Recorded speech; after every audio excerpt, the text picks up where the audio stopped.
Hello, everyone, and welcome to the show. I'm Donovan. And I'm Jordan. Join us as we go into the pages. Podcast.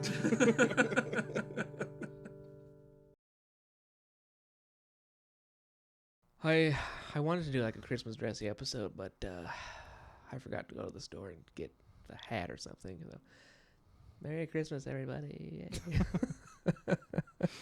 Merry Christmas. Oh well, I guess it's not Christmas in Nomad. Cosner doesn't have Christmas. Yeah, that's a sad thing. Santa doesn't exist. What the heck? Sanderson didn't give us Santa Claus in the gospel. Well, welcome back to the Sunlit Man. Today we're going to be covering a few more chapters than we usually do. We're going to be covering 34 through 41. 41, up to 41. Wait.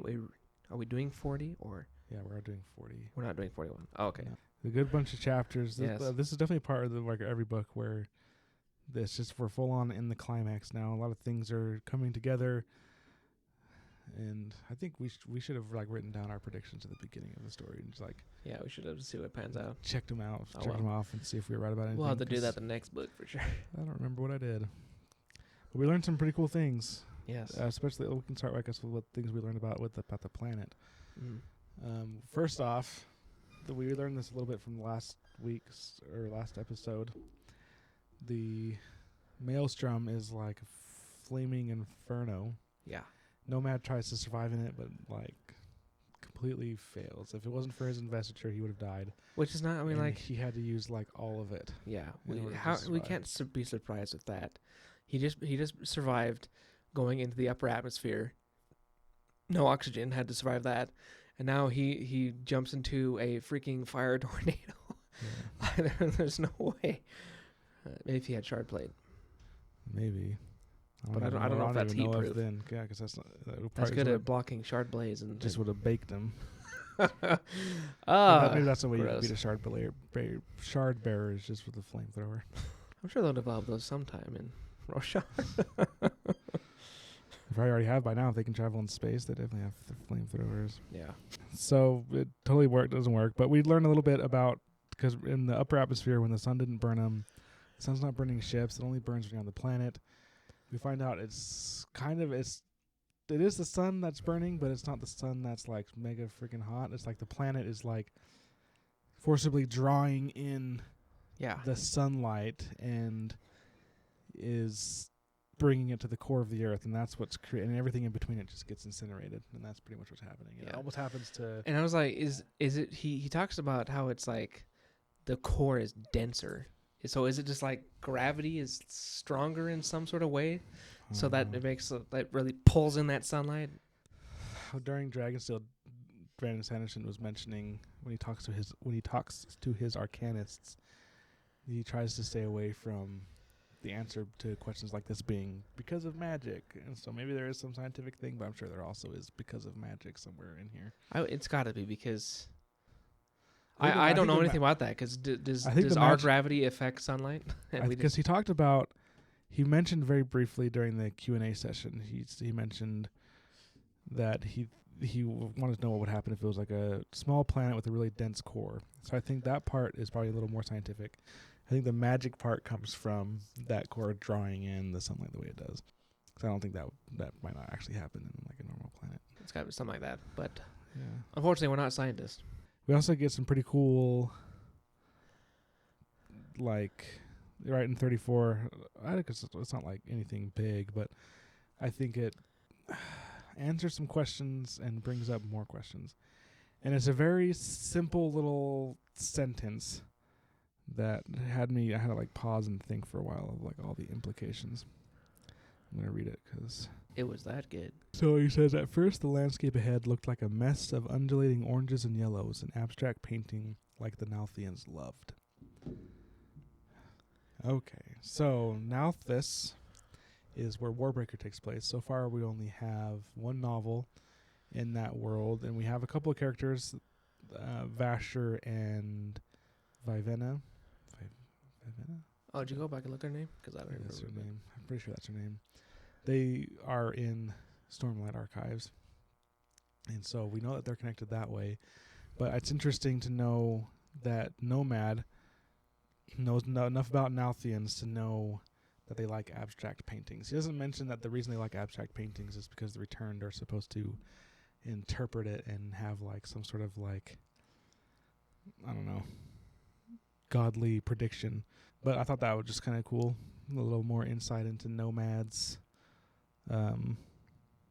travels. Another part of the failing is that everyone that's inside the ship is just kind of like baking alive and like passing out, except for Zeal. Zeal somehow is able to survive, and it's funny because Nomad mentions, he's like, oh, it's kind of like we're going into hell, and Zeal's like, no, hell is a forest with a bunch of undead people. So like a little Threnodite mention there. Yeah, and I want to know, because which would be worse, living on Threnody, where the people who die run around as these shades and will kill you if you are too loud or too fast, or I don't remember all the rules that they have to follow there. But I'm wondering what's worse, that or living on a planet where you have to constantly be moving, where the very sun that you need to live could kill you. It's kind of a toss up, but I would go for Threnody, the shades. At least there's a possibility. If you run into a shade, you got a chance to get away and survive. But you get caught by the sun, you're just you're just dead, even for like a couple of seconds. And so their plan fails. They're not able to do it. He has to use all of his vesture just to survive. And luckily, the people on the ship, they would have died too, because everyone passes out except for Zeal. Zeal was able to steer away the ship, but there's not a complete thing. And I forgot. There's one other mention I wanted to make. We find out officially the Hoid can never die, because while Nomad is getting burned alive, he's like, oh, Hoid would never die. And so it's kind of like, oh, okay, because of how long he held the Dawn Shard. Yeah. But yeah, so he does survive. He gets buried underneath the magma and stuff, and then he kind of waits there until the Cinder King arrives, because he knows that he's really close to where the sunhearts were made. And so, impromptu plan B. What I thought was interesting about how they found the sunhearts is Auxiliary doesn't have his own body per se. Like you think about Syl, and she floats around and stuff, unless Kaladin summons her as a shard something or other. Yeah, but he was able to hear the beep of the prophet. Yeah, which I thought was interesting. That's one thing I would like to know how it works. Since like Nomad has his ears, he uses them. I think it mentions that the Auxiliary hears through Nomad's senses, but it can like interpret them better or something. Well, the part I'm thinking about is he tells Rebeke to go back, because even though he trusts in Auxiliary. He trusts in Auxiliary, even though he uses Nomad's ears, he used them better. So I want to know, how does he use them better? How can he hear better than Nomad? It was just a little interesting thing. Yeah, it was kind of interesting. Something to do with it being a Spren and what he maybe he's a, because I would think if like Auxiliary had a deaf person for night, he wouldn't be able to hear anything. Would be my natural thought. Well, I think it's also just the way the Auxiliary is. I think a normal Spren would kind of be on their own and be able to hear stuff, because Syl always spies for Kaladin and like go and do stuff. So he's not using Kaladin's ears. I think it's just the nature of how Auxiliary is, like how he's like pretty much 90% dead, but he has to use. Nomad's that would make sense. It's just this thing that doesn't make sense to me is how he uses Nomad's ears better. Yeah. Like it still doesn't make sense, but anyway, however that works, there you go. Yeah. And so an impromptu plan B happens, because Nomad is able to hide when the Cinder King's forces arrive, and they have come in force. There's Shard everywhere. Cinder King himself is there, and we kind of overhear some of the workers being like, oh, like, why the crap is he here? He's like, oh, don't mess up, because he might sacrifice us. And so it definitely seems to allude that, like, it's not allude, we've known this in the beginning, the Cinder King is ruling with fear more than anything else. And Nomad said a couple times how it's relatively easy to topple that kind of thing. He's able to sneak into where they're hiding it, but he gets kind of trapped. He gets trapped inside a vault, and but he does have the Sunhearts. He's able to get like 5 4 or 5 sunhearts. Yeah, something like that. And he's like, crap, how am I going to get out? He tries to form a shard blade, but he's not able to. And he's kind of he kind of points it at Auxiliary. He's kind of like, Auxiliary, like, you were able to do it you were able to become a shard blade when I was trying to cut the water tower free. How come you can't do it now? And then I thought this was kind of an interesting quote, because Auxiliary says, you did that, Nomad. It's not my soul that is cankered, not my oaths that have been broken. You are the one who can't harm anyone. You are the one who can't form a weapon meant only for killing. And so it's kind of like a yeah, like a burn. It kind of really is like a slap in the face. Not really a slap in the face, but like a that's right moment, or I don't know what you want to call it. It's almost like, it almost kind of seemed like Nomad was like blaming Auxiliary. He's like, Auxiliary, why can't you do this? And he's like, whoa, man. Like, we're in this situation because of you. You broke your oaths. You killed me. It's like, so essentially that. Because he was kind of like, how come you can't do it anymore? Why aren't you? It's Auxiliary's fault. He's kind of implying almost subconsciously, not really on purpose, but he's kind of just like, I want you to become a shard blade. Why aren't you becoming a shard blade? When it's not going down to, well, it's because you can't do it. You need it's your torment. It's your torment. So I could, it's so hard to picture how Auxiliary would actually sound, since he's probably like, because it's you who did it. It's not me. You are the one who broke your, instead of like having an attitude like I just gave it. Yeah, that's true. And then, so he's stuck in this vault, and then it clicks open, and it's kind of like, oh, I'm going to die, but then Zeal's there. And it's kind of like, how the heck did Zeal... I'd already mentioned this, that Zeal's didn't pass out when everyone else did, so it's kind of like, oh, I wonder how he survived. Yeah, what's Zeal's tough story? So then, how is he able to survive? So is he just like a really tough guy, or is he like invested somehow? Because he mentions Rebeke and all the other people on the team are passed out, and he was able to steer the ship out of the storm barely. Like, so they would have died if Zeal had survived. Yeah, it's kind of like, oh, sweet, yeah, let's get out of here. So they start going back to the Dawn Chaser, which is the ship that he used to fly there. But then, of course, the Cinder King shows that up. SOB. Of course he would show up. Of course he would. And so Nomad tells Zeal to run. Zeal runs and gets chased by a bunch of Chard. But Nomad stays behind to kind of confront the Cinder King. And then we get our classic bad guy monologue. Where the bad guy is basically like, oh, I'm so powerful, you're so weak and stupid, and I challenge you to a duel. Which I actually think this is a bit of pretty maybe clever writing. Because like you think about maybe like a high school jock. I'm sorry if anyone's a jock. But like they kind of go around. Like this is more like Hollywood movie stereotypical thing. This is not really how like the real jocks are. But where they are the same way as the Cinder King that we kind of talked about, where like he has had no real opposition, so he has just been able to rule with his muscles, we'll say, instead of like having to be clever like Sadius or something. What I thought was just brilliant about the writing is that's how he talks. Like he tries to intimidate and to insult and to maybe anger his enemies instead of like being clever and smart about it. And he kind of uses it as like a prophecy. He's like, you were meant, like, you didn't die in the slopes, you didn't die from the mountain or in the sun, you were meant to die in battle with me.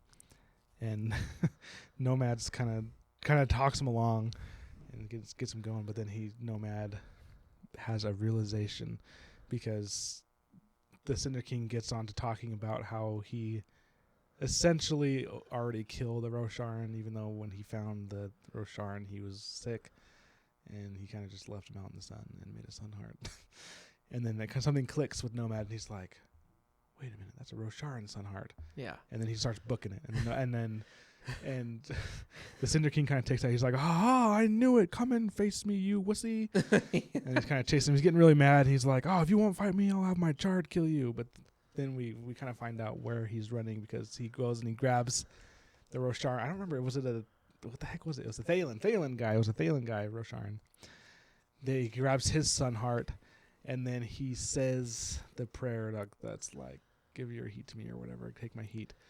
And where it didn't work with the other sunheart, he feels it working with this, and feels his warmth drain away. Hallelujah. And I thought this was super interesting, because throughout this whole thing, well, not this whole thing, but we've learned a lot about connection in this book.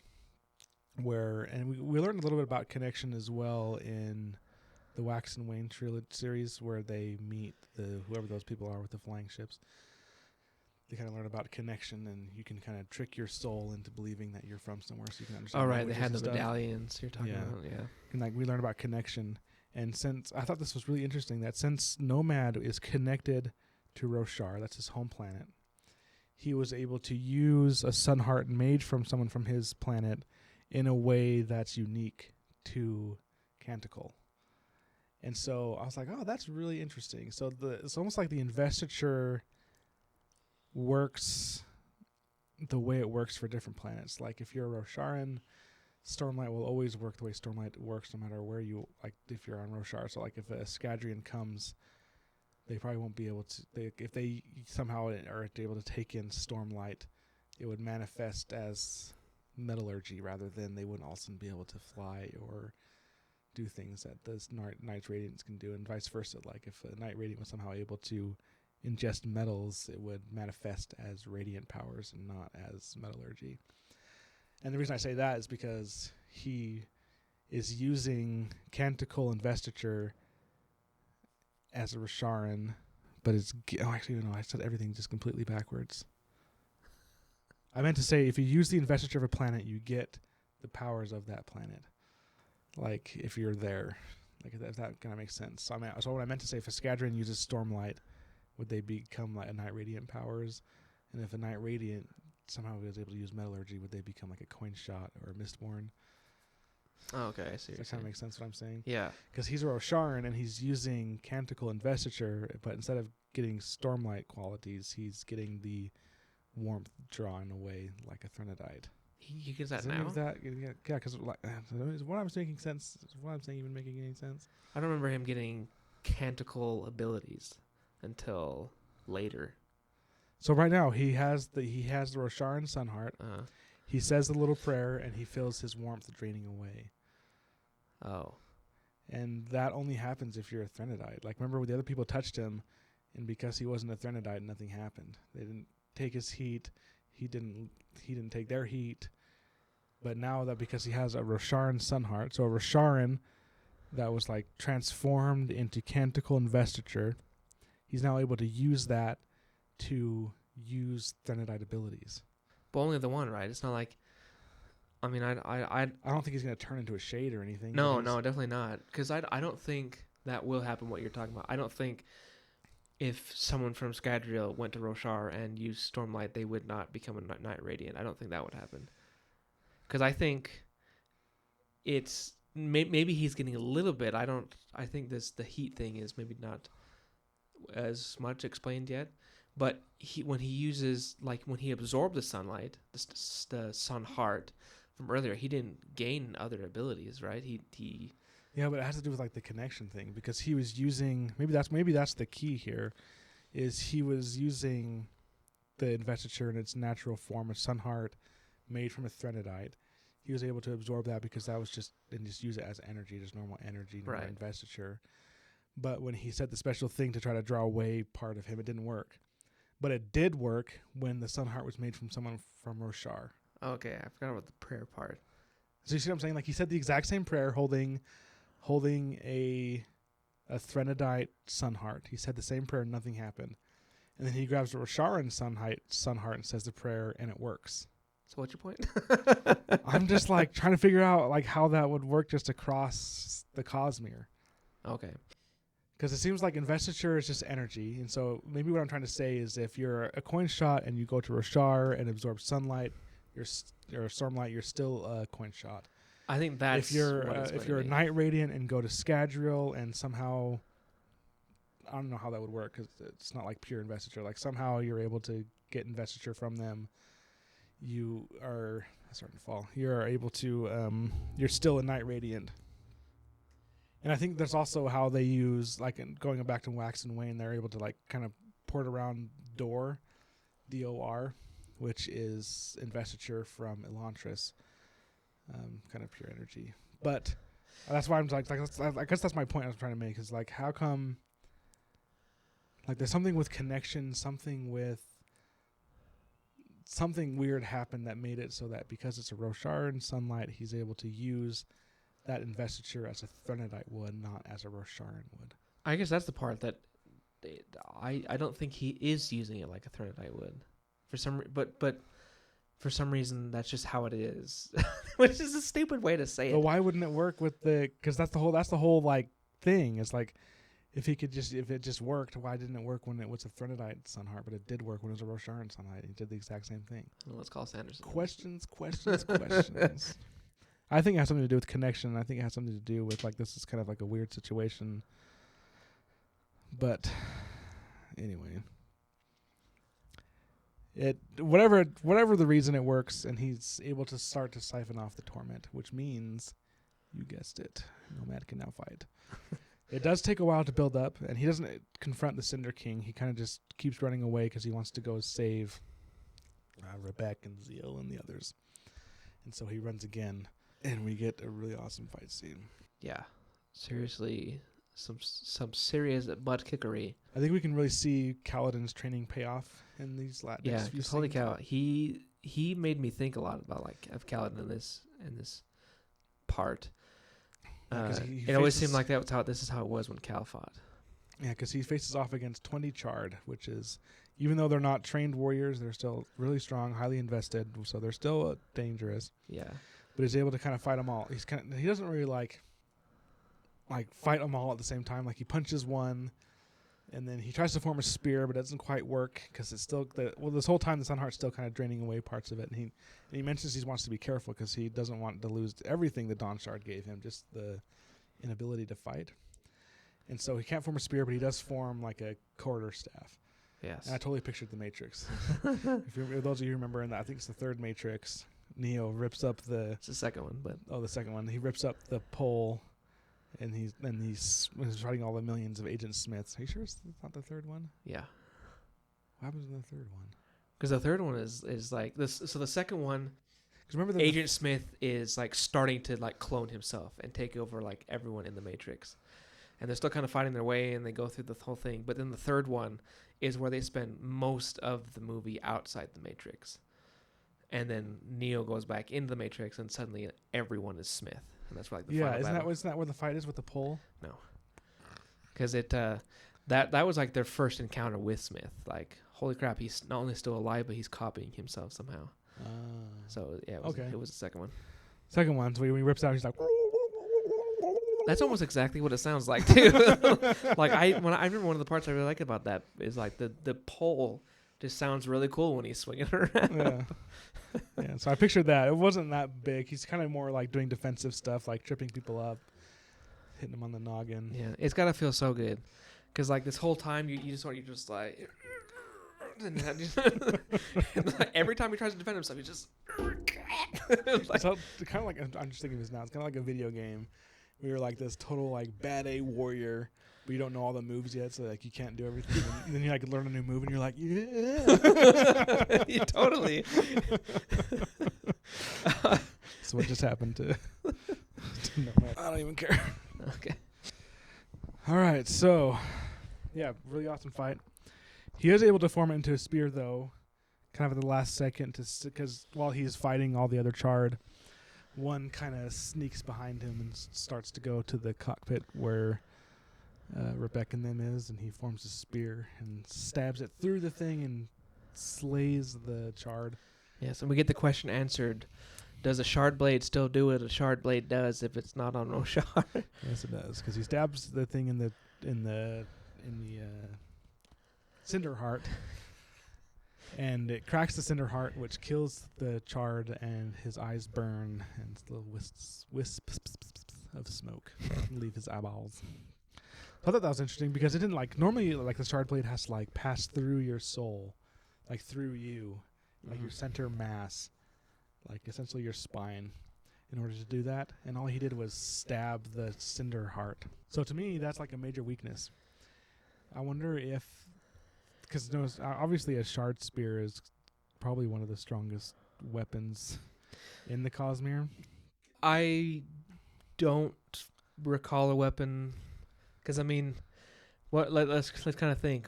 we got Scadrial. They've got guns, but And they can throw metal around. But they can throw metal around.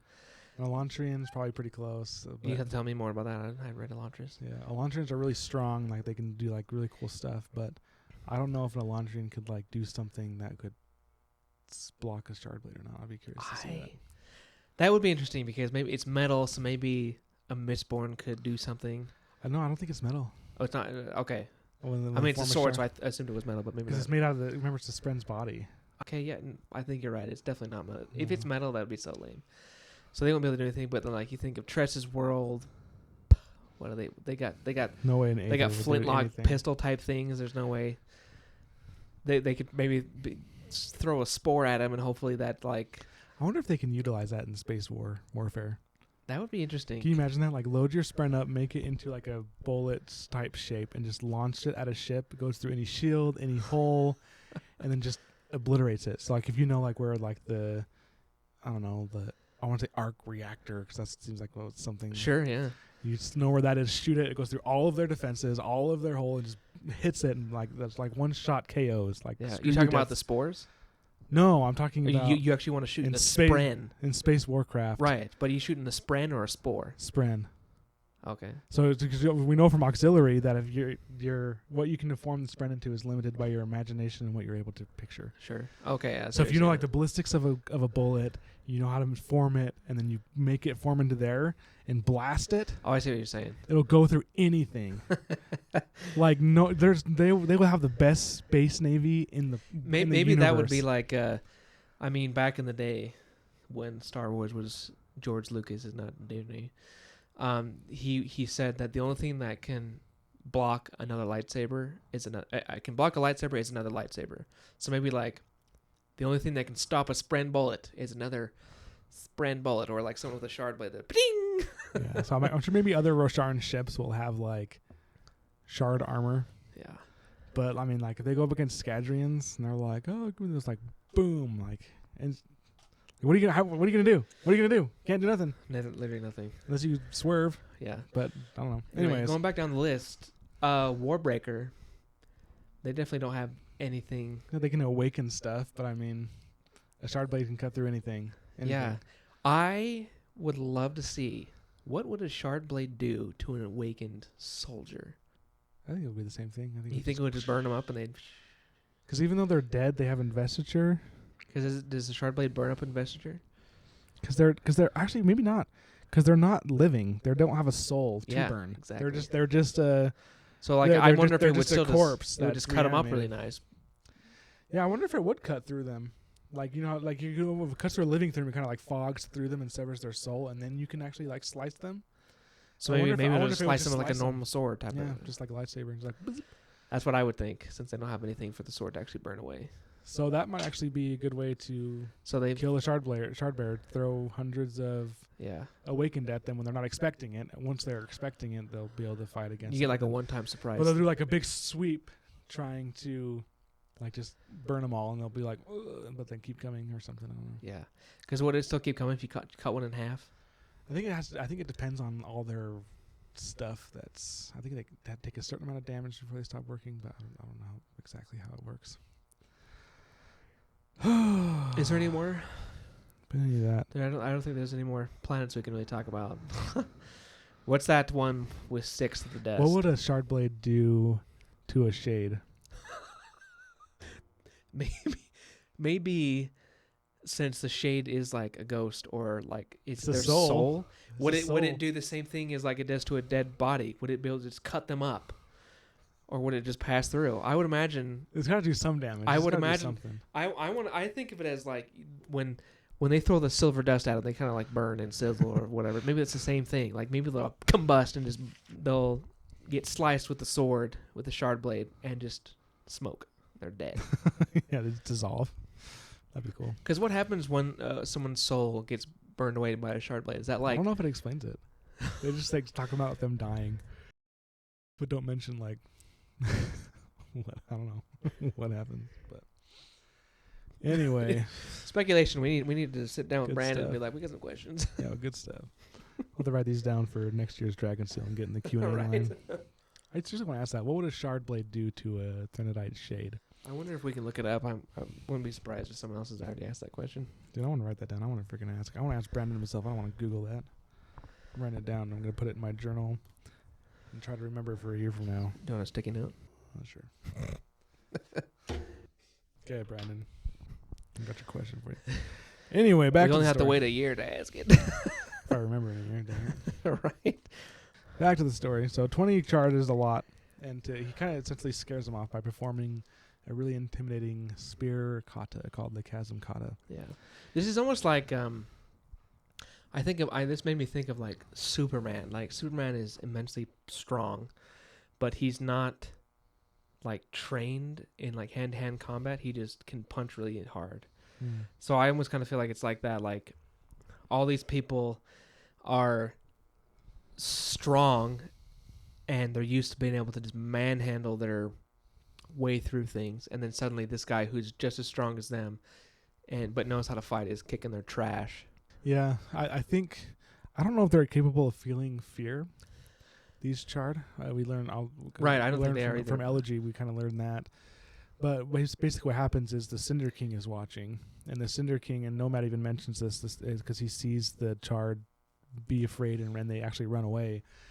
And he says that he thinks the only reason they did because they're so primed to fight and so like bloodthirsty that they'll fight no matter what. Like they don't care; they just want to fight.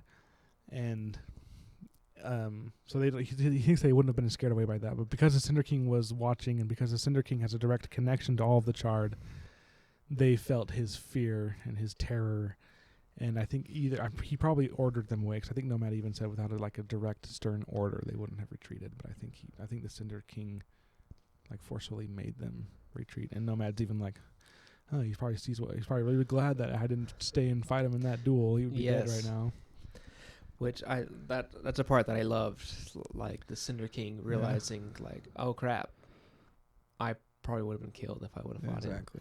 Like this is the first real moment we see where he sees the like, oh man, I'm not as bad as I thought I was, or I'm not as much of a threat, or whatever he might be thinking. But he's not feeling. He's maybe feeling a little self-conscious. He's like, oh, damn. And we get our first piece of art, not our first piece of art, but we get art. And it shows Nomad, his clothes were all burned off, and he kind of put a little thing around him.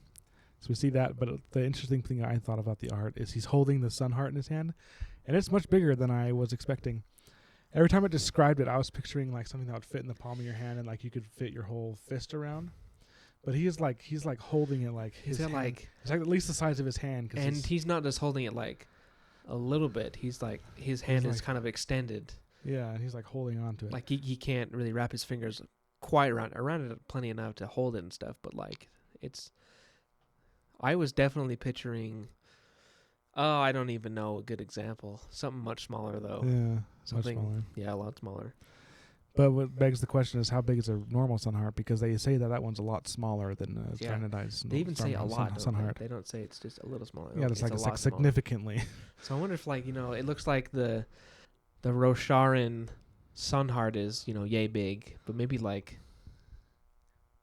I don't know. It's twice as big, 3 times, 4 times. Who knows? But something like that. But anyway, it's a lot bigger than we thought they were. Yeah.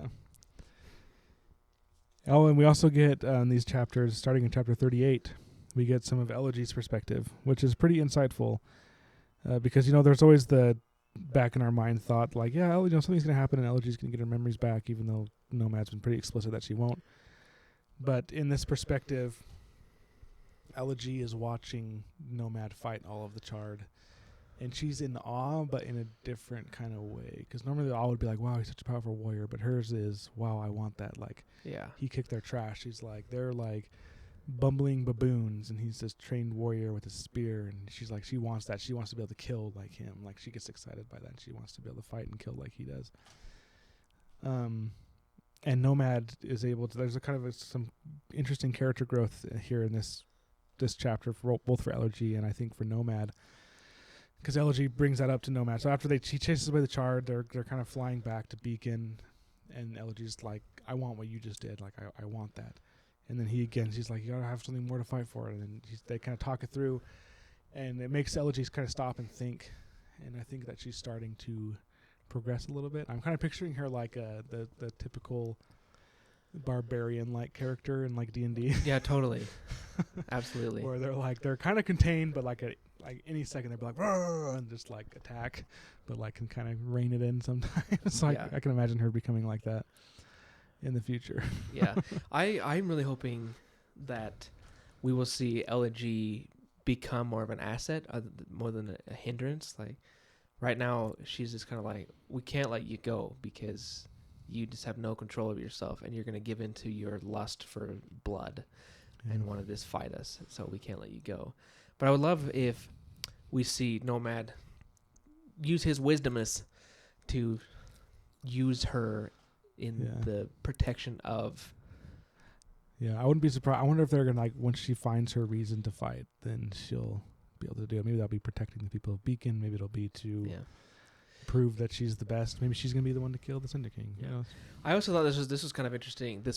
This interaction between Nomad and Elegy, because usually with the stories we all read, it's usually like the beginning of someone's journey type of thing. Like they're the student learning that, oh, I shouldn't just have this lust for blood. I should be more mature. I should use his abilities in magic or fighting or whatever power he has for good and not to control people, to dominate them, or just for the simple pleasure of fighting. But this is when we kind of get the flip. Like Nomad's been around for a long time, and he is not really the student anymore. He's still definitely learning, and he can do a lot, but he definitely has like wisdom to pass on that he is passing on to Elegy and to Rebeke. He kind of has the impression of like a worn out master. Yeah.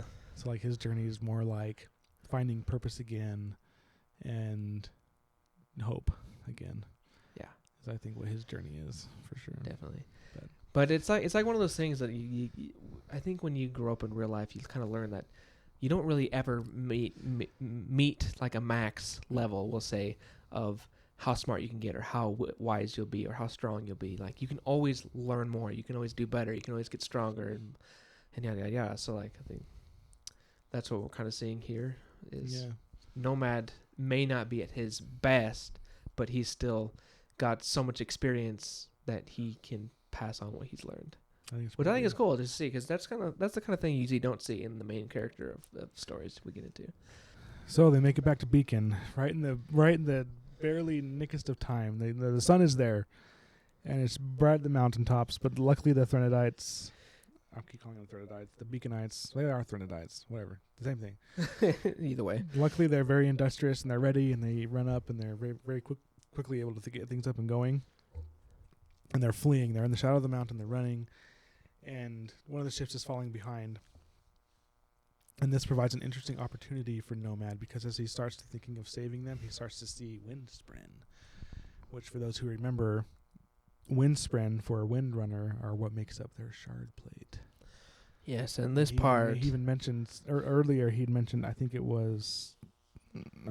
mentioned it later in chapter 40, he mentions that when he used the Dawn Shard, it almost killed his friend and stole his armor. So it seems like the Dawn Shard also burned up those Spren for energy. Which we never asked this, like where's his armor, but that kind of explains the unanswered question by us, at least. Now that I think about it, we should have been like, yeah, where the crap is his armor? But that's the thing that I couldn't remember, because do we know he has armor? Actually, that's a good point. The point that we know is this is Sigzil, which actually we find out in chapter 40 that yes, it's Sigzil. But we don't know. But where we are in Stormlight Archives, Sigzil has not sworn the fourth seal. No one has armor yet. But so this is another spoil, Brandon. If you're watching, I'm so mad at you right now. Spoiling Stormlight 5 in these critical ways that just bring up all these dang questions. But yeah, because he mentions it, he tells Rebeke, he's like that. It stole my armor. So yeah, he's sworn the fourth ideal.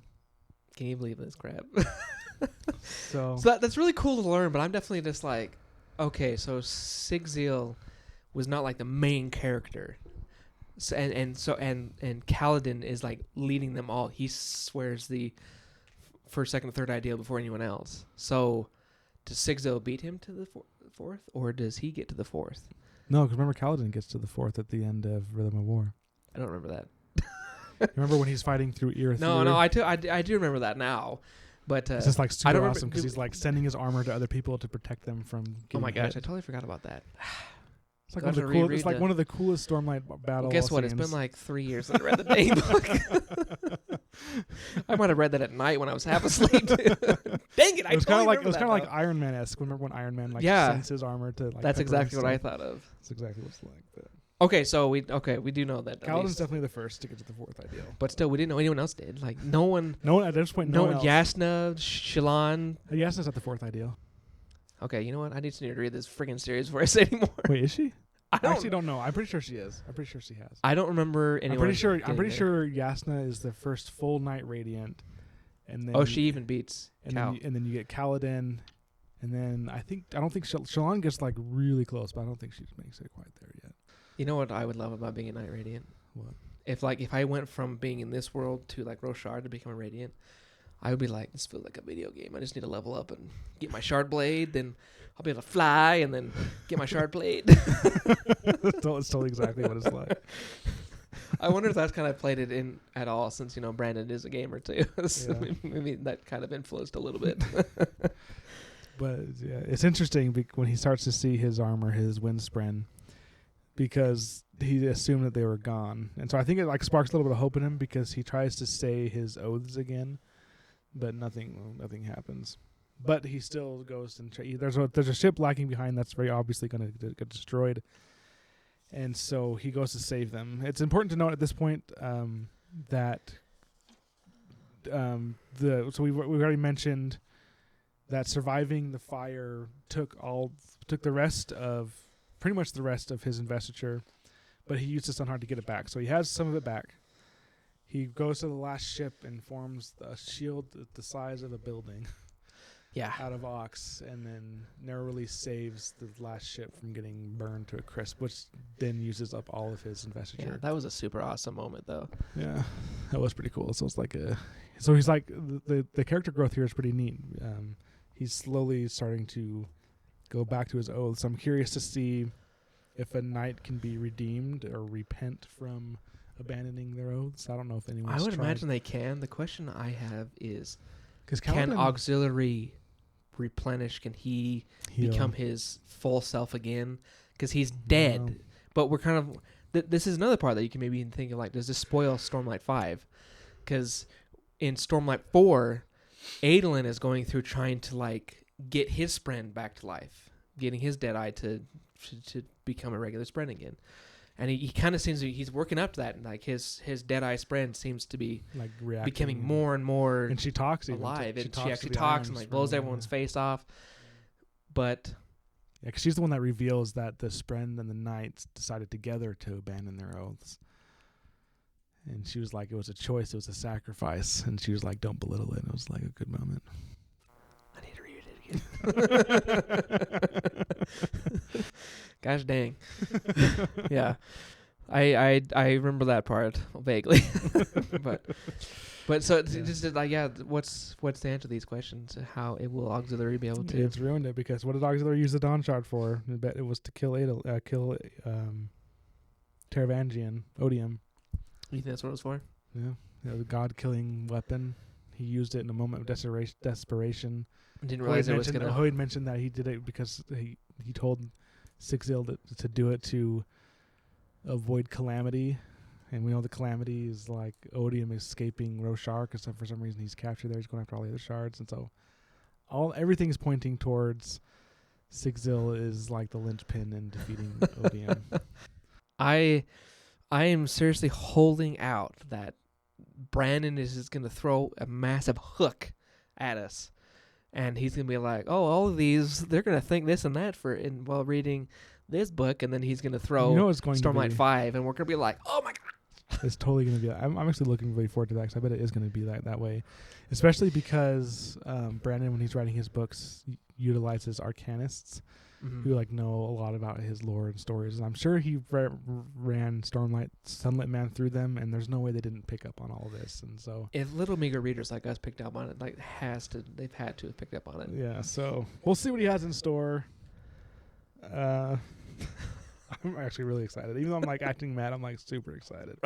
You know what's killing me talking about this now is that we have to wait till next dang December to get Stormlight Farms. Dang Oh, Christmas next year cannot come soon enough. Seriously. So yeah, the Beaconites are saved, and then something very interesting happens. When they make it safely into the shade and safely enough into the shade, they land and start to celebrate. And then they adopt Nomad and give him a new name of Zelian. Yes. Which we learn is from Hoyd's home planet of Yolan, which I thought was pretty interesting. Anywho. I wonder how they knew that. Did they just like... No, Hoyd... the name? Yeah, the name. So I want to know if they're like, what should be your name? Zelian. They just pull out of nowhere, or like did they have some knowledge? They said it had meaning. They're like, they I don't remember what it is. Like, we could probably look, but I know they chose it on purpose. It wasn't just like a random name. But anyway, and because of this adoption... there's one part I want to say, and I wonder if this, because talking about our connection earlier, I wonder if this only worked because Zeal is Rosharan. I would be curious to hear other people's thoughts on this. So I wonder if this only, I'm repeating myself, but I wonder if this only worked because Zeal is Rosharan. Because what happens is the greater good is essentially saying, like, we owe you everything, like you saved us from destruction, from annihilation, like we owe you everything. And they adopt him as a beaconite, and they say these words, and they say here you are of beacon of the planet Canticle, we welcome you, we accept you. And then I'll just read it because it's really good. He tried to spit out an argument, something about how you couldn't make someone your own with words, you couldn't erase what someone had done with kindly sentiment. Could you? And then Auxiliary says, words are power, the Knight whispers, as long as they have meaning, as long as they have an intent. And then Zeal whispers, I accept. And at that moment, he's able to have heat transferred to him. And Auxiliary later notes that he now has a homeworld connection to 2 planets, Canticle and Rosharan. But back to my theory, is I wonder if this would have worked for anybody, or if because the investiture and being a Knight Radiant like revolves around saying words, saying the oaths, words of power, if that only worked because he's a Rosharan and that's how investiture works for him in connection. That's what I would think, but that's a good dang question because a Mistborn doesn't have to say jack for their power. Yeah, without that. This whole section with him getting a new name got me thinking.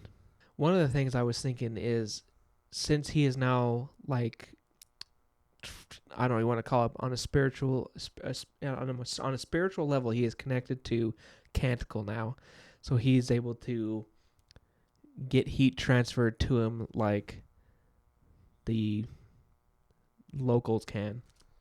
Does this mean that in the beginning of the book, the Cinder King touched Zelian, I guess we can call him now, touched him thinking he was going to draw away his heat, but couldn't.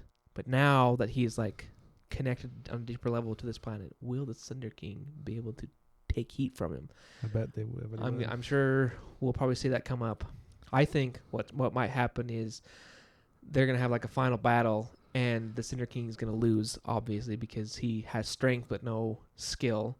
So as long as Nomad hasn't like drained himself doing something else, he's going to be able to whoop on the Cinder King.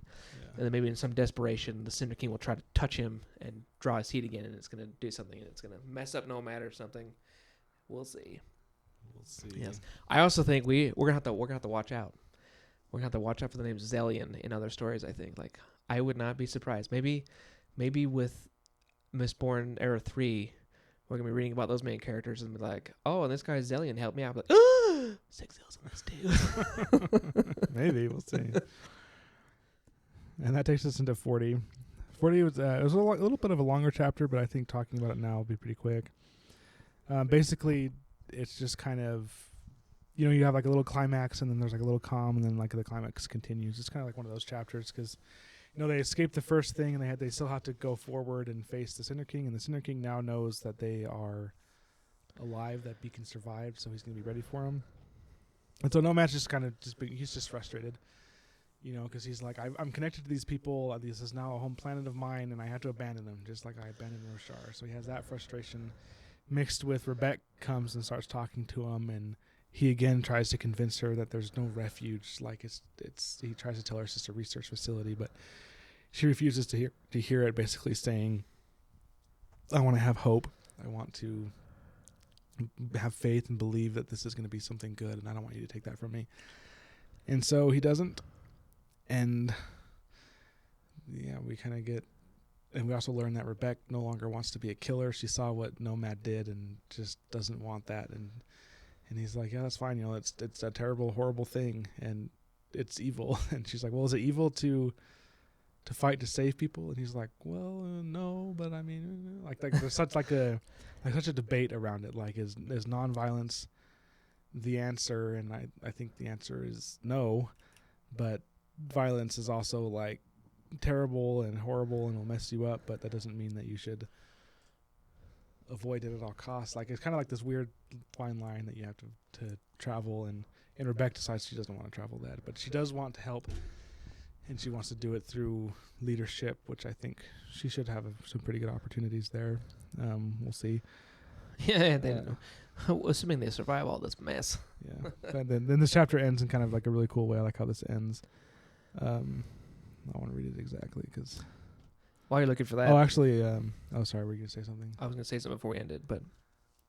Oh. I was also going to mention one thing, is we find out that Nomad is older than the women in the Greater Good, which are like old A women.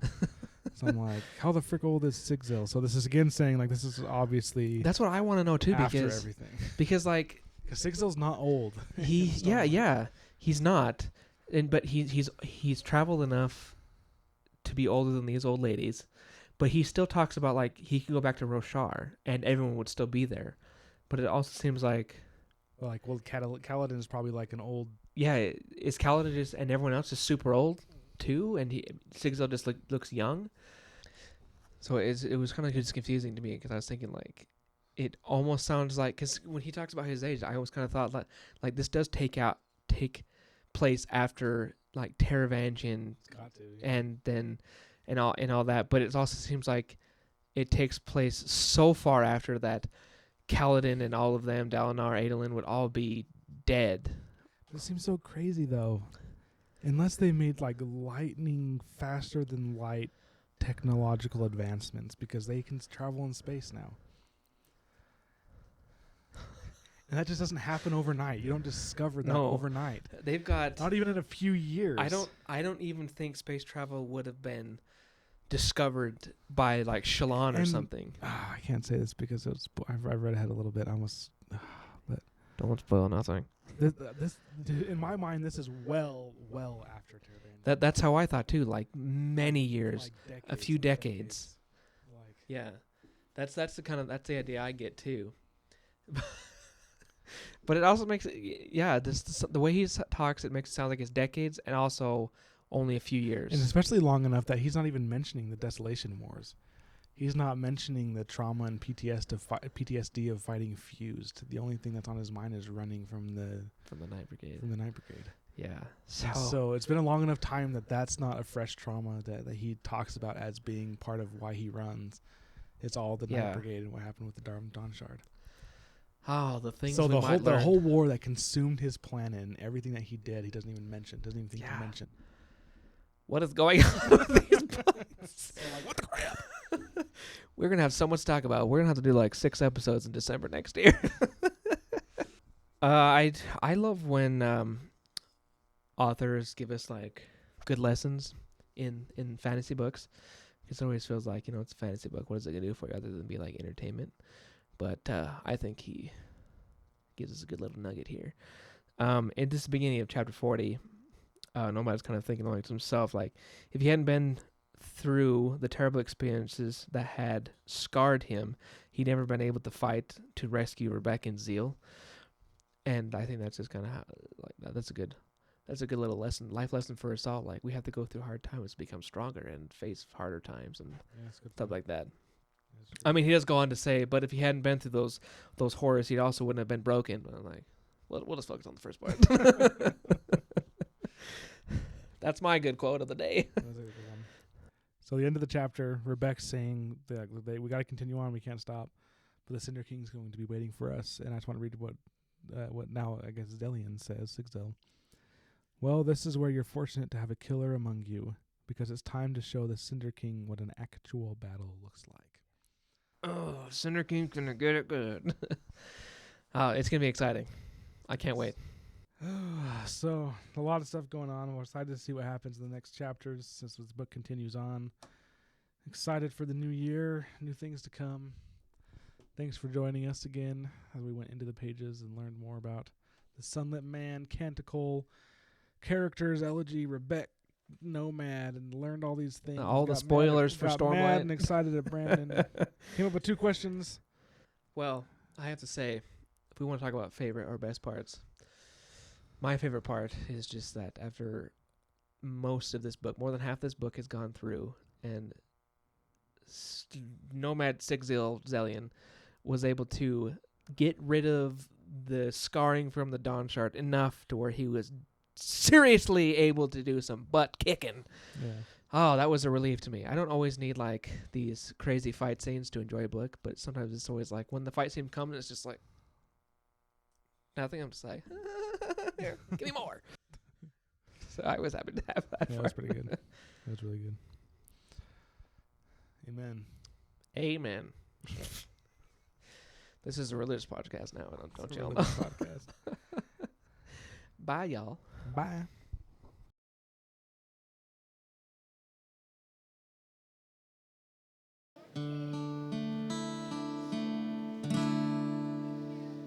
It's over.